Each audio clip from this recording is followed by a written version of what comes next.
Fine, welcome all. So others will join. So we'll just start up with our actual syllabus of module 4 related to the transducers.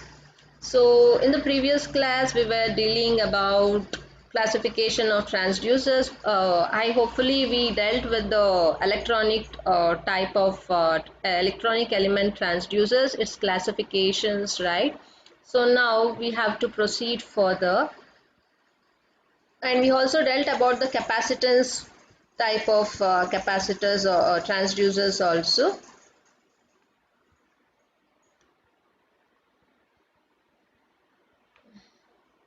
So we dealt with capacitance transducers and electrical based transducers, in which we studied what do you mean by inductance, reluctance, and variable inductance transducers. We studied for single coil, for two coils, and also we studied about variable reluctant transducers and what do you mean by capacitance transducer, right? And its effect with respect to the changing area and also changing distance, and we dealt about the advantages of capacitive transducers as well as its disadvantages. So next type of transducer what we have to understand under electrical based transducer elements are piezoelectric transducers. So before going into piezoelectric transducers, you should know what you mean by an piezoelectric effect, right? So mainly there are many types of piezoelectric materials which are in existence. So those are lead based and lead free piezoelectric materials. So all piezoelectric materials will be dielectric materials, okay? So it can only store the data, only store the electrical charges in it, okay? So what happens is, before using a piezoelectric material for piezoelectric transducer, these materials has to be polarized. So polarization will be done either by parallel plate capacitor method or any other method, okay? So once the piezoelectric material is polarized, all the dipoles which are there within the piezoelectric material will be aligned in a single orientation. So again it depends upon the lattice structure of the piezoelectric material, where you will align the dipoles into an proper direction. So once the dipoles are arranged, then we call that material as an polarized piezoelectric material. So for the polarized piezoelectric material, since it is totally an insulating dielectric material, you should be having some conducting element. So you will be placing the electrode, or you will be applying a silver paste, your gold, your platinum at the top and the bottom surface, so which acts as an electrode, because you need to have a conducting material also at the top and the bottom. So once this piezoelectric material is ready, then that will be connected to an voltage. So this is the thing what has to be received. So this piezoelectric material which has the stored electrical charges in it will help in converting into the required voltage when a stress is applied to it. You are applying some load, your force. So due to the deformation in the material, there will be an orientation of the dipole from one direction to the other. It could be a single lattice structure also.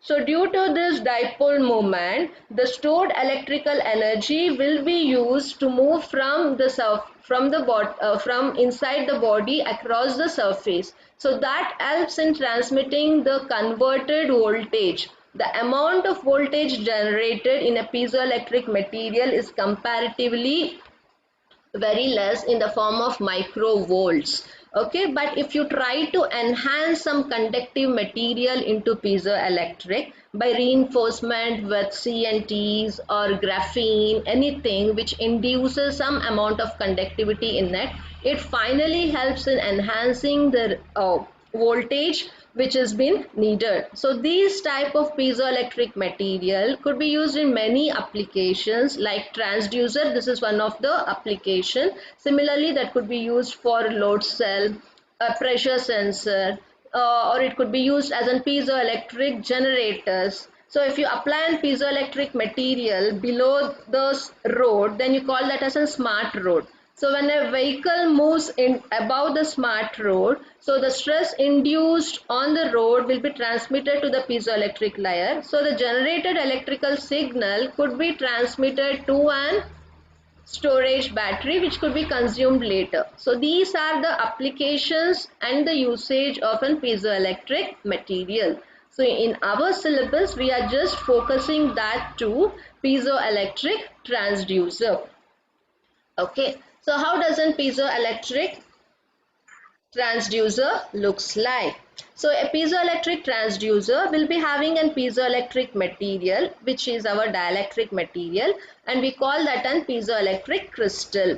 Okay, so it could be a single crystal, or it could be you can use that as a thin film or a bulk piezoelectric material depending upon the application. So you will be having the electrode, top electrode and the bottom electrode. So you can use any material which is conductive, which acts as an electrode. Okay, so that is a basic arrangement for piezoelectric transducers.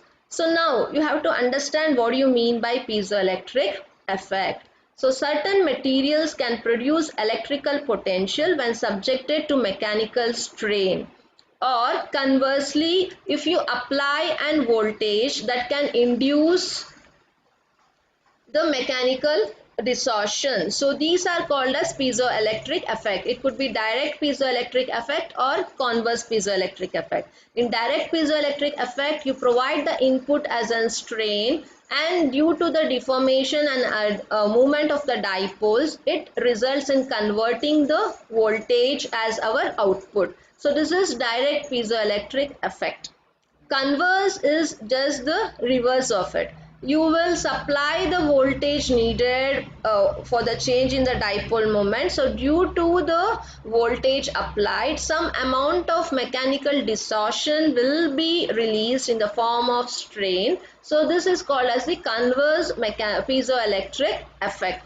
So you can use either direct piezoelectric or converse piezoelectric effect depending upon which application you need, whether you need the output as a voltage or whether you need output as a strain. Based on this, you can use either of the two. Okay. So now the figure shows a piezoelectric crystal, this figure, which is placed between two plate electrodes. So these are the two plates electrodes, the top and the bottom electrode. The piezoelectric material or the crystal is placed between these two plates. Okay, so when a force F is applied on the plates, so this is the material. So the force F is applied on the plate from the top and the bottom, or it could be applied in a single direction also. Okay, so then the stress will be produced in the crystal. So due to the stress created in the crystal, corresponding deformation of the material takes place. So due to the deformation, what happens? It induces a charge, and this charge will be equal to the displacement or the deformation which takes place in the material subjecting to the amount of force being applied. Okay, so thickness is T, and here D is called as a piezoelectric constant or piezoelectric coefficient.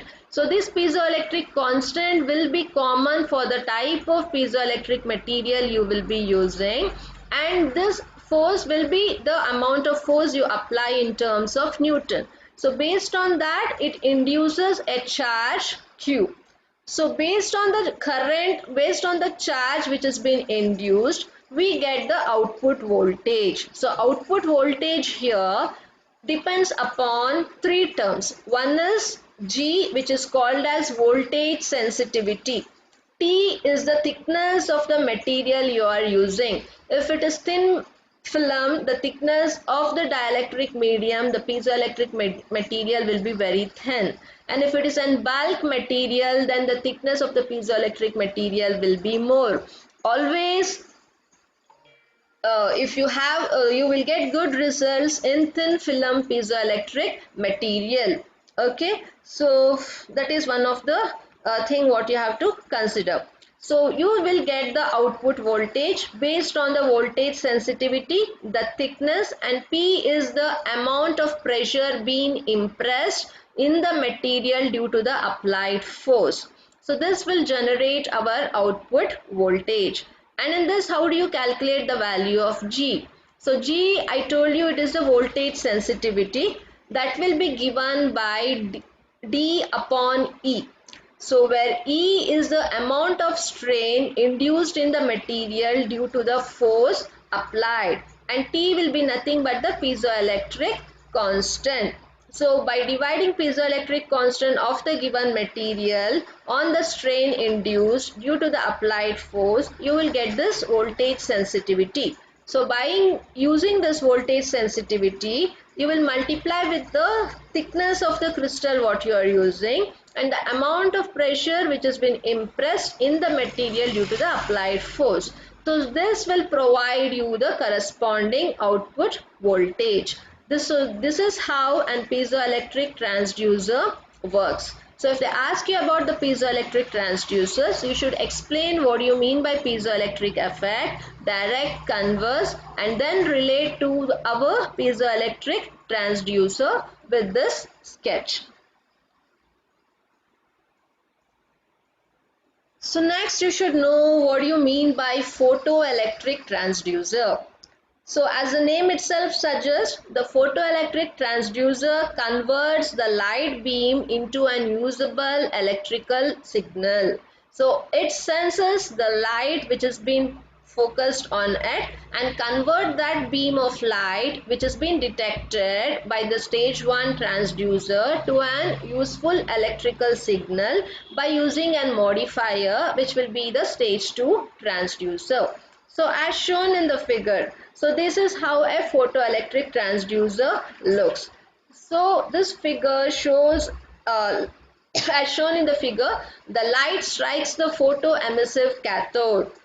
Okay, so this is the light which has been focusing on the cathode. So directly the beam of light what you are using will be made to fall on the cathode material what you are using. Okay, and it releases the electrons. So you know when a beam of light falls on the cathode, photoemissive type of cathode, it always generates the electrons. So these electrons which are generated will be attracted by the anode element what you are using in the transducer. So you will focus the beam of light on the cathode. So this generates the electrode and the electrodes will be always attracted towards the anode. So that is a basic concept which has been done already in photoemissive cathode process what you have studied in your first year, right? So what happens, so this is attracted towards the anode. So when it is attracted towards the anode, what happens, they by default produces the electrical current in the circuit. So it helps in generating the electrical current in the electrical circuit which is being designed. Okay, so the cathode and the anode are enclosed in a glass or a quartz envelope. So the cathode and the anode, so this will be enclosed in a glass envelope which is made up of quartz. Okay, so that is what you have to understand. So here what you have to understand is which is enclosed in a quartz envelope and it is evacuated or filled in an inert gas. So this entire glass envelope will be filled with an inert gas or vacuum. So this is how you have to construct an cathode and anode arrangement for piezoelectric transducer. So now the photoelectric sensitivity will be given by the equation I is equal to S into F, where I will be the photoelectric current and S will be the sensitivity and F will be equal to the illumination of the cathode. So amount of beam of light falling on the cathode, that will provide you the illumination of light on cathode. So it will sense the amount of sensitivity it sends, so that helps in converting or generating into the electrons. So when these electrons are absorbed on the anode, it helps in generating the current, which will be measured by I, which is basically based on photoelectric current. Okay, so here the response of the photoelectric tube to different wavelength is influenced by two factors. Because the type of light you are using, every illumination, every beam of light travels with its own wavelength, right? So this different wavelength is influenced by two factors. One is the transmission characteristics of the glass tube. So what is the transmission characteristics of the glass tube you are using it? Okay, the other one is the photoemissive characteristic of the cathode material. So it again depends upon which cathode material you are using, how well it is capable of emitting the electrons. So these are the two factors which mainly depend on the wavelength which is being used for the beam of light. One is the glass tube envelope, another one is the cathode material, how well it is able to emit the electrons. And if they ask you, this is the circuit what you have to draw, the cathode, the anode and cathode arrangement, which is connected to an resistor here, right? And finally it will show you the voltage generated, and this is the flow of direction of the emitted photoelectric current. So this is the diagram what you have to draw and explain how an photoelectric transducer works. And then the other type of transducer. So these until now we were dealing with all type of transducers. So capacitive was done, then we came for piezoelectric. So these are all electrical based transducers. Piezoelectric transducer, right, photoelectric transducer, and electrokinetic. So these are electronic based transducers. So you have in your syllabus electronic based, electrical based transducers, right, mechanical based transducers. So these are the classifications.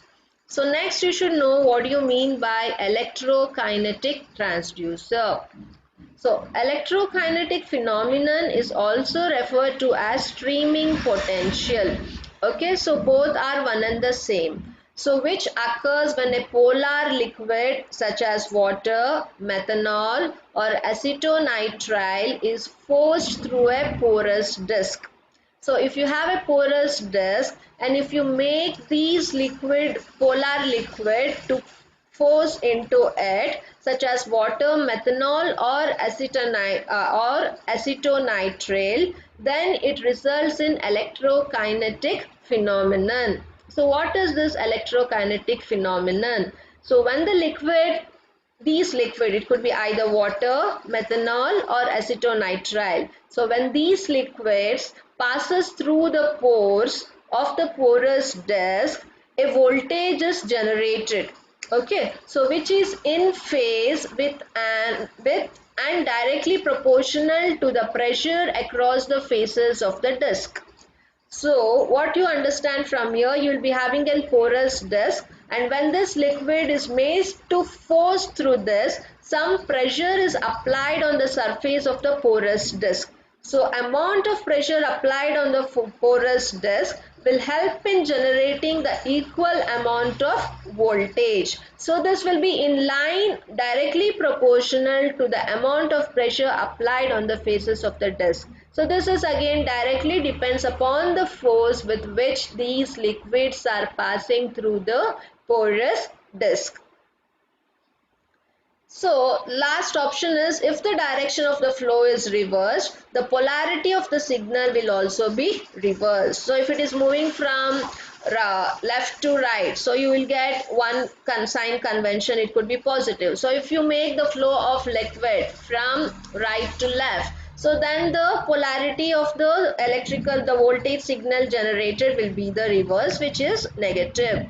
So this is how an electronic kinetic transducer looks like. Okay, so this is the porous porcelain disc. Okay, so you will be having impermeable porcelain rings over here, and this will be the wire mesh electrodes, because you should be having some electrodes also. So then you will be having a thin diaphragm here. So diaphragm will expand based on the pressure generated on the surface of the porcelain disc, and this is the polar liquid which passes through. So when the polar liquid is made to pass through across the thin diaphragm, so due to the pressure of movement of the polar disk, polar liquid, so there will be compression and expansion of the thin diaphragm, due to which the pressure will be generated on the surface of the porcelain disc, and due to the generation of pressure on the surface of the porcelain disc, the equal amount of voltage will be generated. Okay, so this is the concept related to electrokinetic transducer. Fine, the same thing has been explained over here. Okay, so you can go through it. So now only a limited application and limitations are there. So main application of it is, it has been used for measurement of small dynamic displacements, pressure and acceleration. It cannot be applied for larger measuring of displacement, pressure and acceleration. And one more thing I told, all these electronic and electrical elements are used for dynamic type of measurements which change with respect to time. So these are also associated with measurement of small variables in dynamic displacements, pressure as well as acceleration. And what is the limitation? It cannot be used for measurement of static quantities. So static quantities you always refer to measure either displacement, pressure, acceleration, force, yeah, whatever which doesn't change with respect to the time variable. These are static quantities. So these are the limitations, and application is only related to dynamic characteristics for small variations in displacement, pressure and acceleration. Let me take a screenshot of the attendance.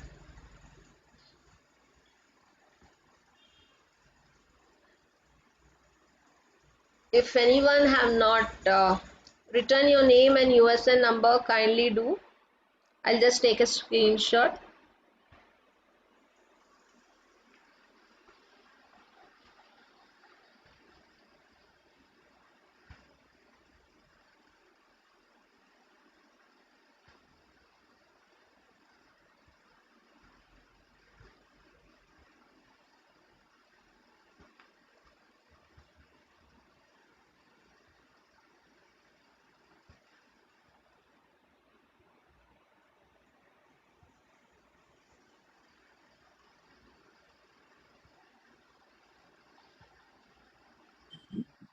Okay, so welcome back. Who is the one more person? I just took the screenshot for 41 students. Who logged in now? Can you raise your hand? One more person who came now. Is it Govind Raj?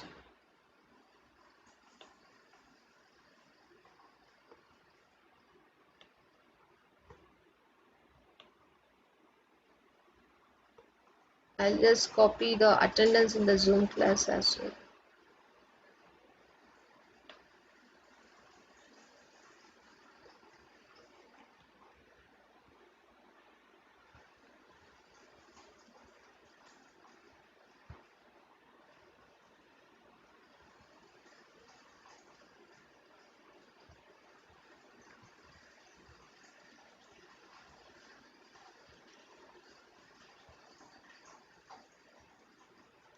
Yeah.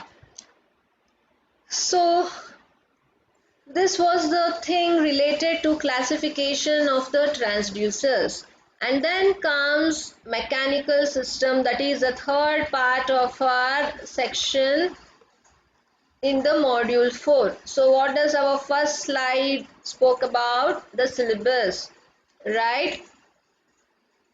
So we covered the measurement system and its basic concepts, the different types of transducers, and we are now coming for the last stage, which has intermediate modifying and terminating devices. These are nothing but the stage 2 transducers and stage 3 transducers. So stage 1 transducers are the sensors which detects the physical quantity as the input. So then I told you the stage 2 transducers do the modifying part to convert the received input signal into the output. So these are nothing but the intermediate modifying devices, which are the transducers stage 2 elements. And then you have the terminating device. So terminating device, it's needed in order to get the output signal. It could be recorded, it could be displayed, or it could be transmitted to any other device. So these are called as terminating devices, which are basically the transducer third stage elements. Okay, so related to this, now we have to understand how these devices works. So every devices has its own electrical circuits. Okay, so let us start up with our mechanical system. So everyone are aware about what do you mean by mechanical systems. So any element which has movable parts in it are termed to be as mechanical system, because these help in extracting the required mechanical properties. So the elements that interact on the mechanical properties are also termed to be as our mechanical system. So basically any mechanical system will be having the moving parts. So any device with moving parts can be considered as a part of our mechanical system. So they provide mechanical or any other type of advantages when you are using a mechanical system, because basically we use a mechanical system to extract some mechanical properties which are in need, right? So it could be any mechanical properties based on the application what you are using. So you can get an add-on advantage by using mechanical system based on the output you require. For example, a car what we use has four wheels, so they have a circular motion in it, right? And similarly a IC engine which has a piston cylinder arrangement will move up and down. So all these movements will usually generate a mechanical system, so where the output will be different in each case, but these are providing us the required enhancement as per the required applications. So anything which is movable is termed to be as our mechanical system to get up with the required mechanical properties depending upon which application you are using. So this is about the mechanical system. Then you should know what you mean by inherent problems which are associated in our measurements. So always you come across some inherent problems when you are measuring something, right? So in practical, when you use a measuring instrument for the first time, so when you try to measure, some problems will come into picture. So these are nothing but inherent, and these problems, and some problems could come all of a sudden if it is not calibrated properly, if it is not maintained properly, right? So any problem which come across while measuring are termed to be as a inherent problems. Okay, so example, if you want to measure and force, right? So this an instrument what is being used to measure the force, it has to be calibrated properly, or else you won't get a proper force measured value. So then also it is associated with some inherent problems. So because you'll be aware what is the force applied, and you just want to cross check it by using and measuring instrument. So then if you don't get the exact value of the force which you were aware theoretically, so then you'll come across there might be some problem associated, so I'm not getting an actual measured force value compared to that of the theoretical one. So this mainly again depends upon the calibration services what you are using. So as per the National Bureau of Standard, they follow two services. which are associated in overcoming the inherent problems while measuring. It could be any measurement, a force, pressure, or distance, thickness, a linear measurement, angular measurement. You use different instruments for it. So irrespective of different factors what you're measuring, every instrument has to follow two methods as per National Bureau of Standards. We are just now speaking with respect to the force measurement as an example. Okay, so if you want to overcome the inherent problem associated with the force measurement, so what is the first methodology followed in NBS? It is availability of 6 dead weight force generators. Okay, so spanning for a large force range at temperature controlled environment. So what do you mean by it? In order to check whether the force measurement you are getting accurate or not, here they are using 6 dead weights as the force generators. Okay, so this helps in measuring even the large forces at a controlled environment. So what are these generators? These generators are used for most calibrations at NBS. So in these machines, the static forces applied to the sensor are generated by suspending weights of known mass.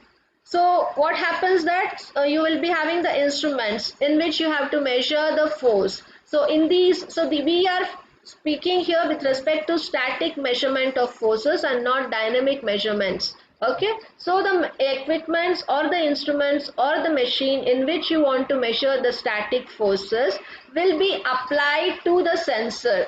Okay, it will be connected to a sensor which can sense the force, and these are generated. How it could be sensed? And these sensors will be generated by some weight forces, some weights of known mass. So you'll be knowing what is the mass of each weight. So due to the mass of each weight, the force generated will be sensed by the sensor, and it also depends upon the gravity field when it has been suspended. So it will reveal some value of force. So that force has to be same to that of the force what you have measured before using the measuring equipment. So this helps in cross checking whether the force measurement of that particular material what you are using in that machine is right or wrong. And the second one is a common one what we have done already. So calibration services also involves a wide variety of force measurement systems. So here you will be comparing with an known standard, and you will detect the value of the force, and then you will replace that standard material and have the actual material with whom you have